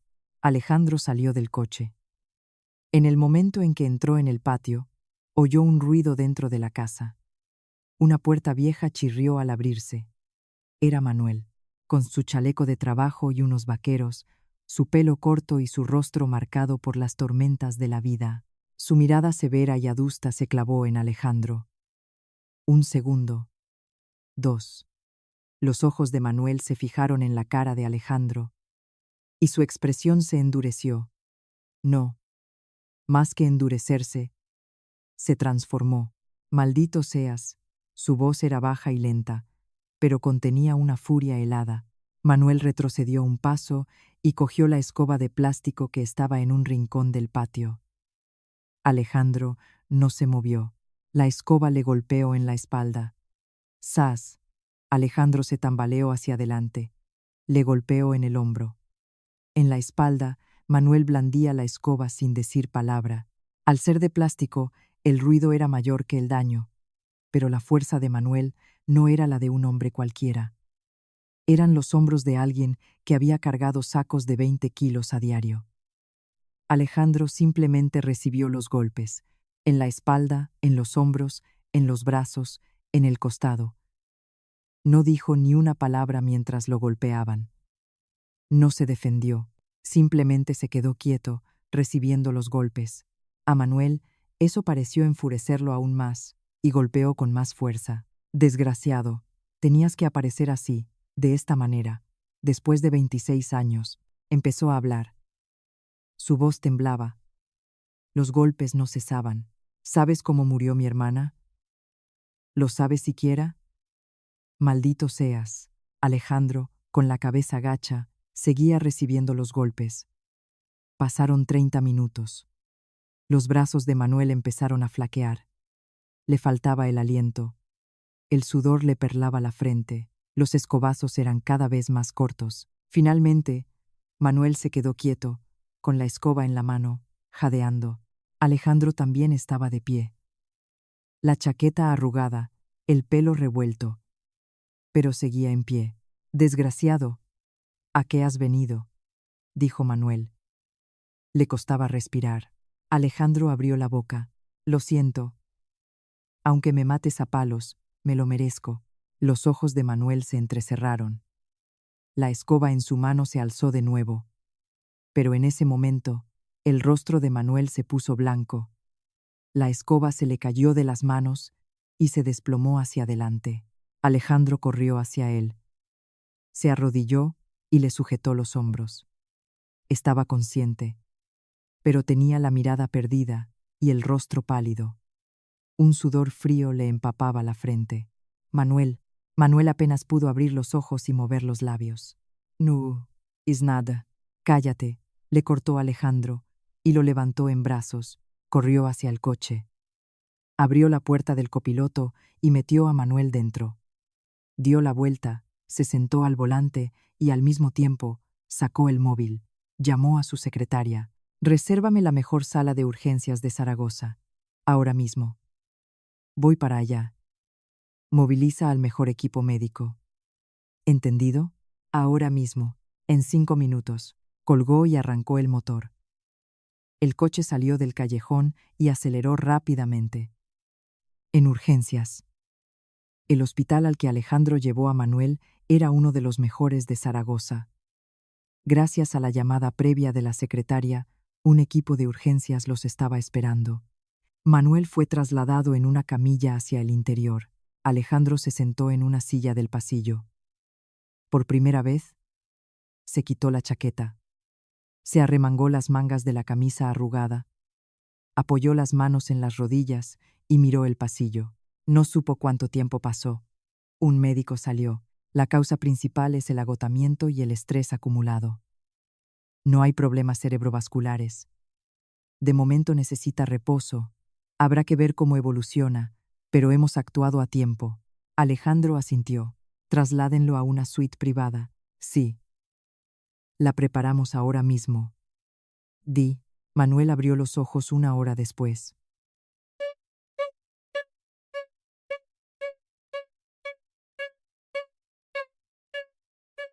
La suite del hospital estaba en silencio. Una cama con sábanas blancas, una gran ventana por la que entraba el sol de la tarde. Manuel abrió los ojos y miró al techo. Luego, a su lado, Alejandro estaba sentado en una silla. Manuel entrecerró los ojos. ¿Todavía aquí? ¿A dónde iba a ir? Pues lárgate, no me voy. Manuel soltó una risa seca. Empezó a toser. Alejandro le acercó un vaso de agua de la mesilla. Manuel lo miró con desprecio un instante, pero lo cogió y bebió. ¿A qué has venido? De verdad. Alejandro se tomó un momento para elegir sus palabras. Pensé en Elena. Los ojos de Manuel se endurecieron. No te atrevas a pronunciar su nombre. Tengo que hacerlo. ¿Tienes algo que decir? Contigo no tengo nada que hablar. Manuel. Alejandro se inclinó hacia adelante. La nuera de ese restaurante de sopas. La chica llamada Lucía. Vine a Zaragoza y la vi por casualidad. Se parecía tanto a Elena, su nombre es tan parecido a Elena, hizo una pausa, y llevaba al cuello el colgante que le regalé a Elena. El silencio se apoderó de la habitación. Manuel cerró los ojos. Los mantuvo cerrados durante un largo rato. Alejandro esperó. Sin prisa. Mucho después, Manuel abrió los ojos. ¿Te has dado cuenta? Has venido a confirmarlo.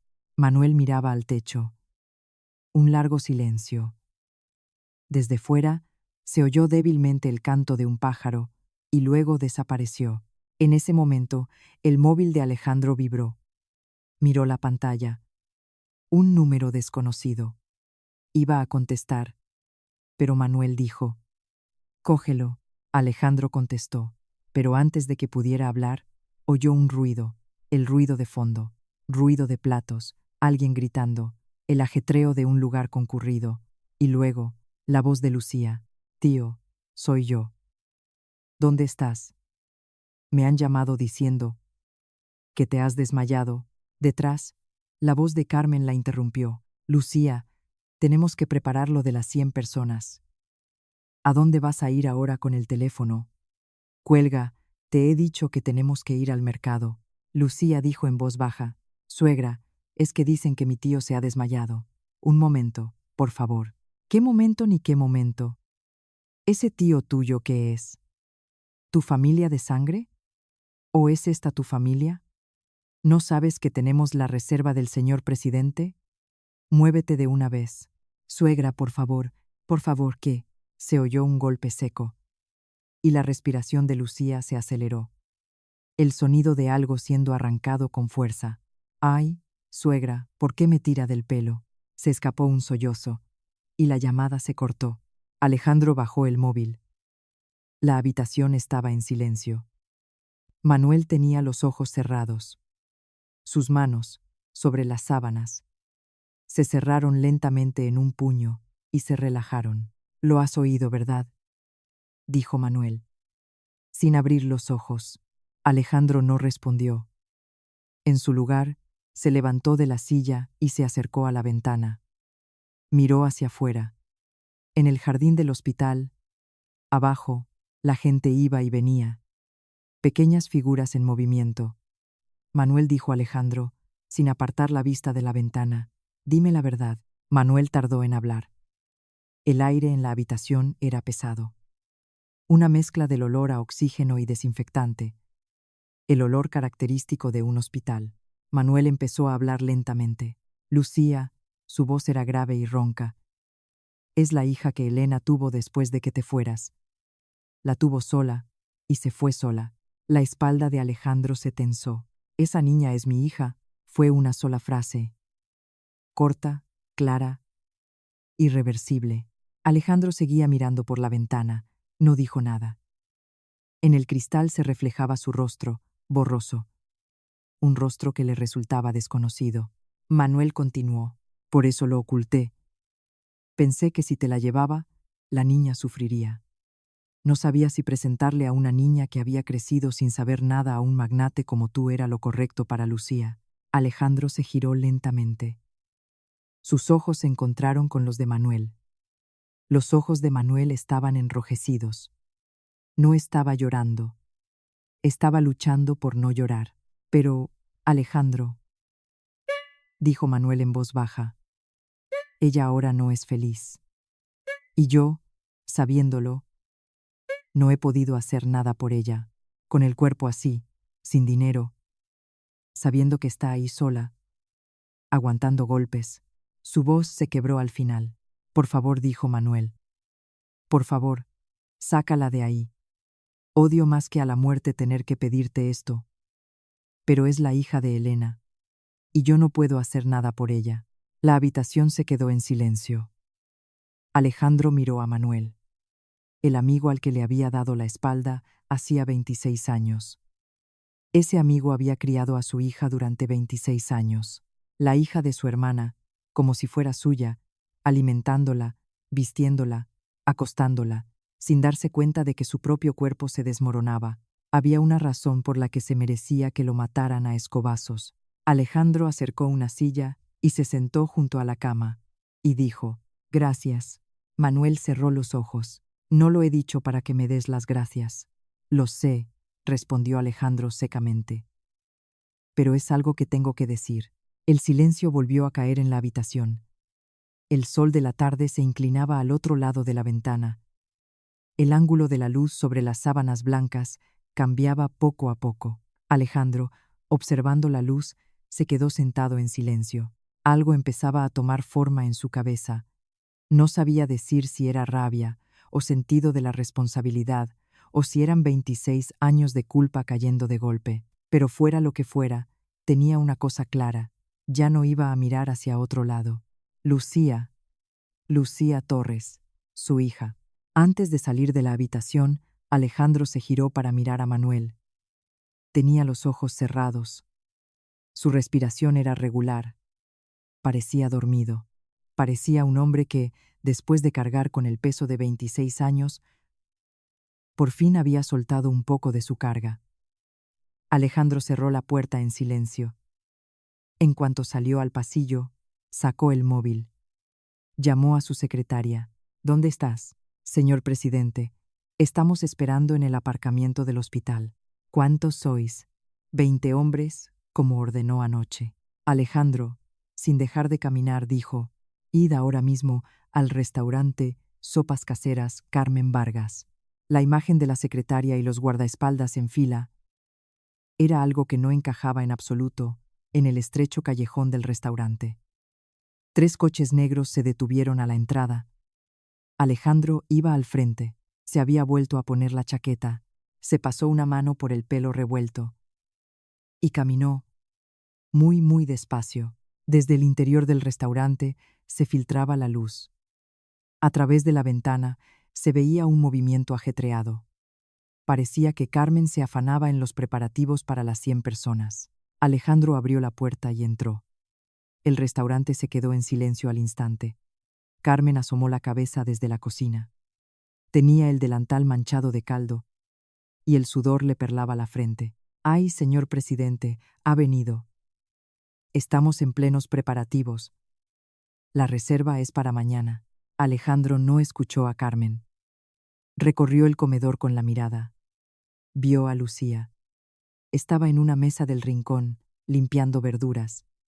Tenía el pelo revuelto y los ojos hinchados. Recordó con claridad el sonido que había oído al otro lado del teléfono, y desvió la mirada hacia el fondo del local. En el almacén, con la puerta entreabierta, un hombre se reía a carcajadas con el móvil en la mano. Era Javier Ruiz.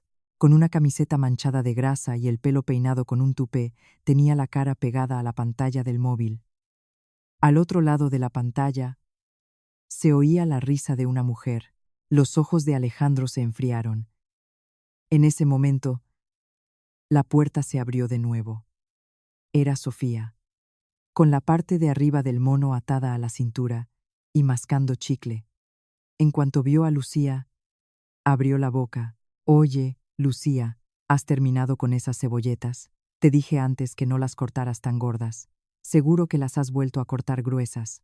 Lucía levantó la cabeza y sus ojos se encontraron con los de Alejandro. Sus ojos se abrieron un poco.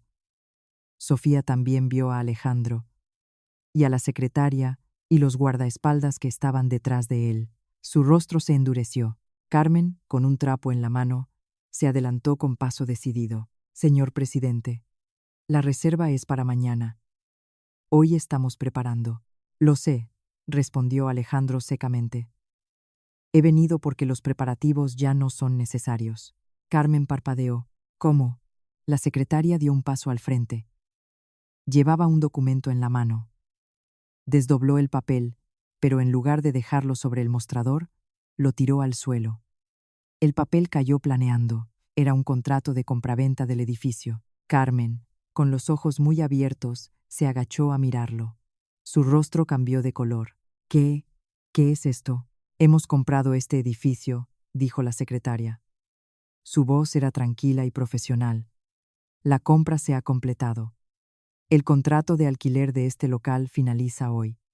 Pueden desalojarlo. El trapo se le cayó de las manos a Carmen. ¿Qué dice?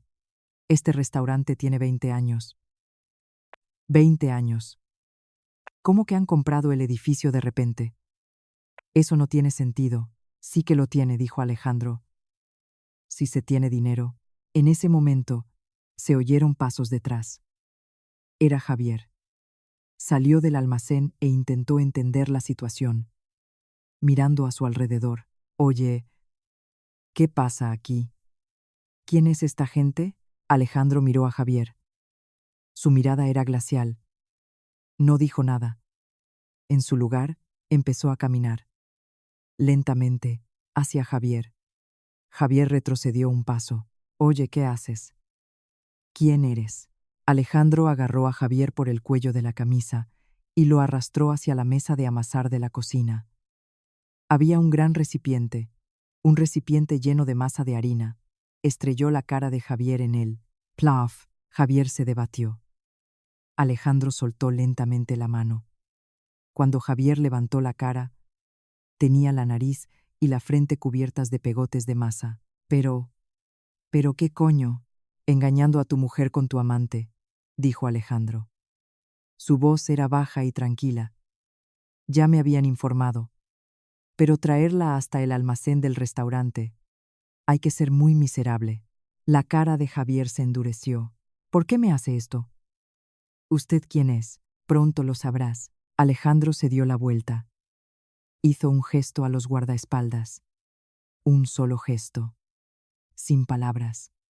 Los guardaespaldas empezaron a moverse. Empujaron las mesas del local. Movieron las sillas. Descolgaron la carta de la pared. No era una reorganización. Era un desmantelamiento. Carmen soltó un grito. ¿Qué hacen? Todo esto es mío. Este restaurante lo he levantado yo durante 20 años. La secretaria se acercó a Carmen. Le tendió un sobre blanco. 15.000 euros por el traspaso. Con esto será suficiente, ¿no? Carmen cogió el sobre y lo tiró. Esto es ridículo. 15.000 euros. ¿Eso es lo que vale este restaurante? No es el valor del restaurante, dijo la secretaria en voz baja. Es una compensación por sus 20 años de trabajo. La fianza del alquiler se le ingresará en su cuenta. Carmen entró en pánico. Estuvo a punto de desplomarse, pero se mantuvo en pie a duras penas. Sofía intervino. Oye, esto es ilegal. Ilegal. Voy a llamar a la policía. Alejandro miró a Sofía. Llame. Sofía se quedó callada. La compra es legalmente intachable. Si viene la policía, solo lo confirmará y se irá. Lucía estaba quieta en su sitio. No podía hacer nada. Veía cómo desmantelaban el restaurante y no sabía si era un sueño o la realidad. Por la mañana, cuando recibió la llamada de que su tío se había desmayado, su suegra le había tirado del pelo, y después de eso había estado limpiando verduras entre lágrimas. Y ahora este hombre había vuelto a aparecer, no solo, sino con un montón de gente. Y estaba destrozando el restaurante. Sofía corrió hacia Lucía. Tenía los ojos inyectados en sangre. Todo esto es por tu culpa. ¿Qué has hecho? Su mano se alzó, hacia la mejilla de Lucía. Justo antes de que sonara el golpe, una mano le agarró la muñeca. Era Alejandro. Le sujetó la muñeca a Sofía y la bajó lentamente. Sofía se estremeció. Alejandro dijo, en la cara de mi hija, su voz era grave. No habrá una segunda vez. El restaurante se quedó en silencio. Mi hija. Esas dos palabras flotaron lentamente en el aire del local. Carmen parpadeó. Sofía se quedó helada. Javier, con la cara manchada de masa, estaba inmóvil. Lucía también se quedó helada. Alejandro la miró. Luego te lo explicaré todo. Ahora, vámonos. Lucía no podía hablar. Alejandro continuó. Tu tío está en el hospital. Tienes que ir a verle. Al oír eso, los ojos de Lucía vacilaron. Su tío. Su tío en el hospital. Y este hombre lo sabía. Lucía se quitó lentamente el delantal. Le temblaba un poco la mano. Dejó el delantal sobre la mesa y, sin decir palabra, caminó hacia Alejandro. Carmen gritó: «Lucía, ¿a dónde vas?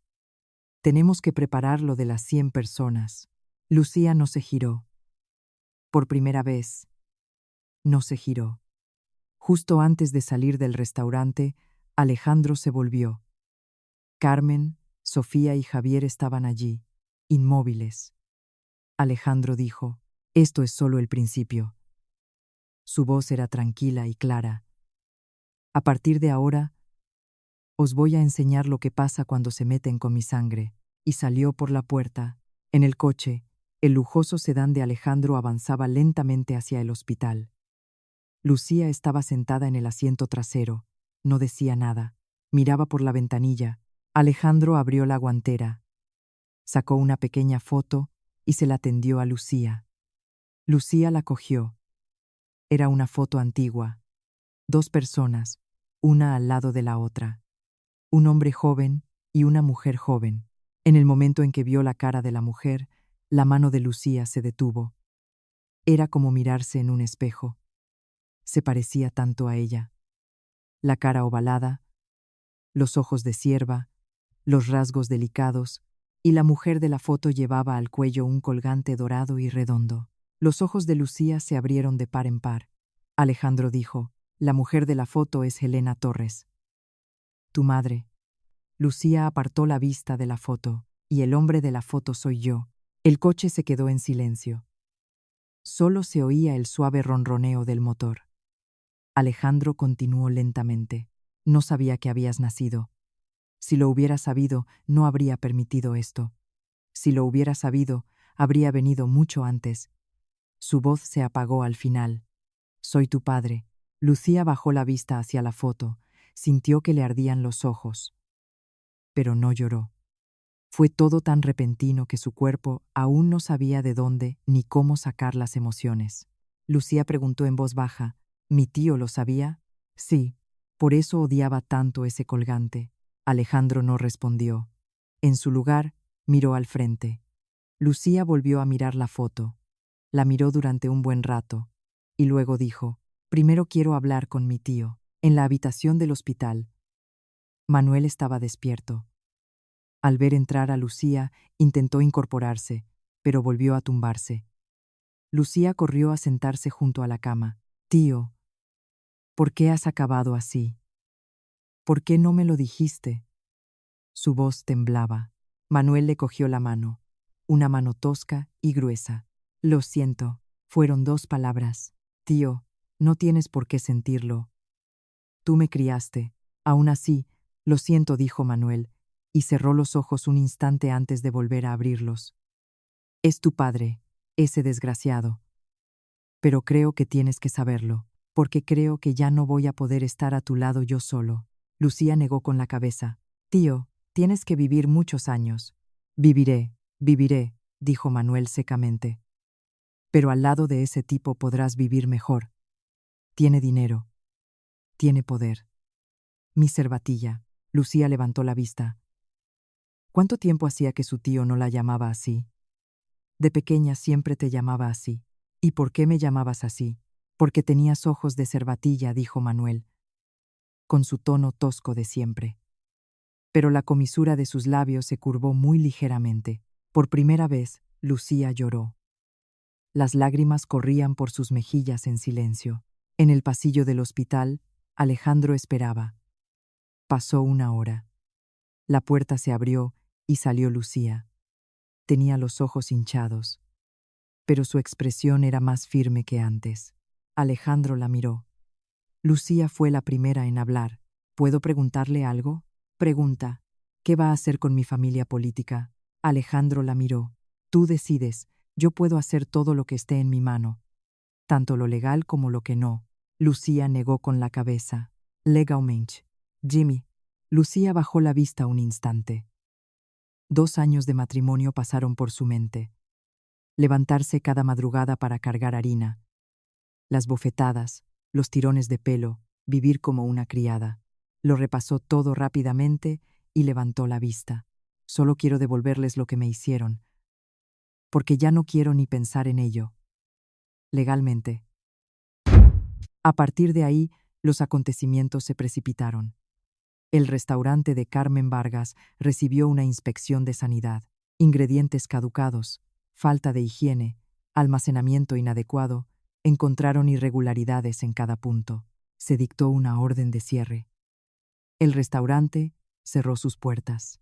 Cuando Javier Ruiz se dio cuenta de la situación, ya era demasiado tarde.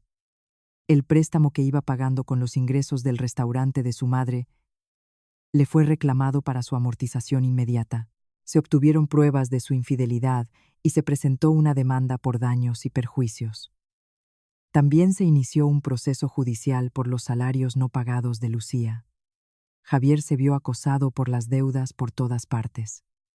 El taller mecánico de Sofía fue sometido a una inspección fiscal por evasión de impuestos y falsificación de documentos. Se le impuso una orden de cese de actividad.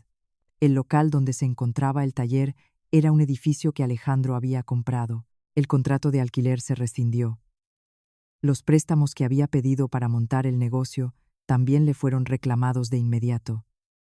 Sofía se quedó sin ninguna posibilidad de recuperarse.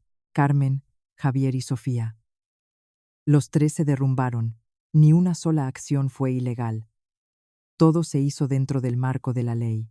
Una mañana, la secretaria informó a Alejandro. Los tres se encuentran actualmente sin ingresos ni domicilio.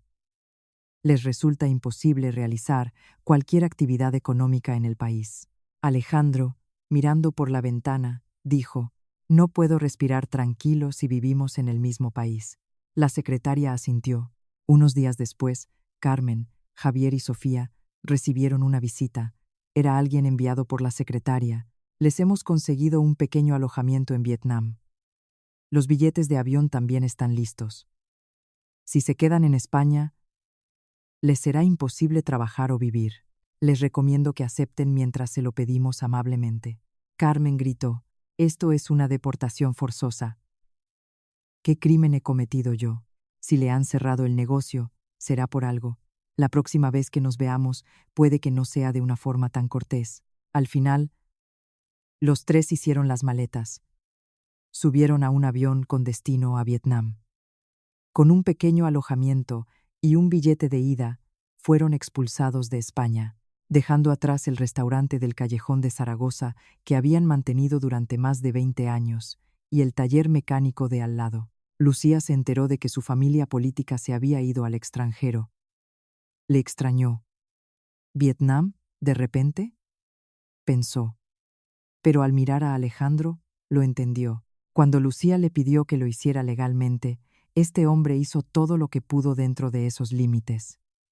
Y lo que quedaba fuera de ellos, lo resolvió en silencio, sin que Lucía lo supiera. Esa era la forma de actuar de un padre. Lucía, sabiéndolo, hizo como si no lo supiera. Había estado sola durante demasiado tiempo. Aún no se había acostumbrado a que alguien la protegiera desde la sombra. Llegó la primavera. Lucía se encontraba en la ceremonia de nombramiento como presidenta de la División de Alimentación del Grupo Vega. Llevaba el pelo corto, en una media melena elegante, y una impecable chaqueta azul marino. Los hombros que habían cargado pesados sacos ahora estaban rectos y firmes. Sus nudillos, antes ásperos, aún no se habían recuperado del todo, pero con esa mano firmó el nombramiento.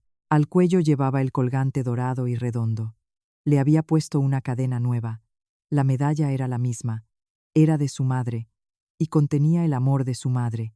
Al terminar la ceremonia, Alejandro se acercó. Lucía lo miró. «Padre», fue la primera vez que pronunció esa palabra. Alejandro no dijo nada. Se le enrojecieron los ojos. Esa mirada, afilada y fría, se volvía infinitamente vulnerable ante su hija. Lucía dijo: «Gracias». Alejandro negó con la cabeza. «No hay nada que agradecer. Tengo 26 años de cosas que hacer por ti». En un piso nuevo de Madrid, Manuel se había mudado. En lugar de la vieja casa de las afueras de Zaragoza, ahora vivía en un piso amplio y luminoso en el centro de Madrid. Muy cerca había un hospital de primer nivel. Un equipo médico personal se encargaba de su salud, El día que Manuel entró por primera vez en su nueva casa, se quedó un buen rato de pie. No dijo nada. Lucía, a su lado, le preguntó: «Tío, ¿qué te parece? Es grande, te acostumbrarás». Sí, respondió Manuel secamente, pero caminó hacia la ventana, se detuvo donde entraba el sol y cerró los ojos un instante. Durante mucho tiempo, había conducido su furgoneta cada madrugada. Había soportado en silencio el dolor de rodillas, el peso en los hombros, el desgaste de su cuerpo, todo porque lo único que le importaba era que Lucía creciera bien. Y ahora, esa Lucía estaba a su lado. El sol era cálido. Manuel abrió los ojos y miró a Lucía. «Come bien». Esa fue la declaración de amor más larga que Manuel era capaz de hacer. Lucía sonrió. Esta vez, sus ojos también sonreían.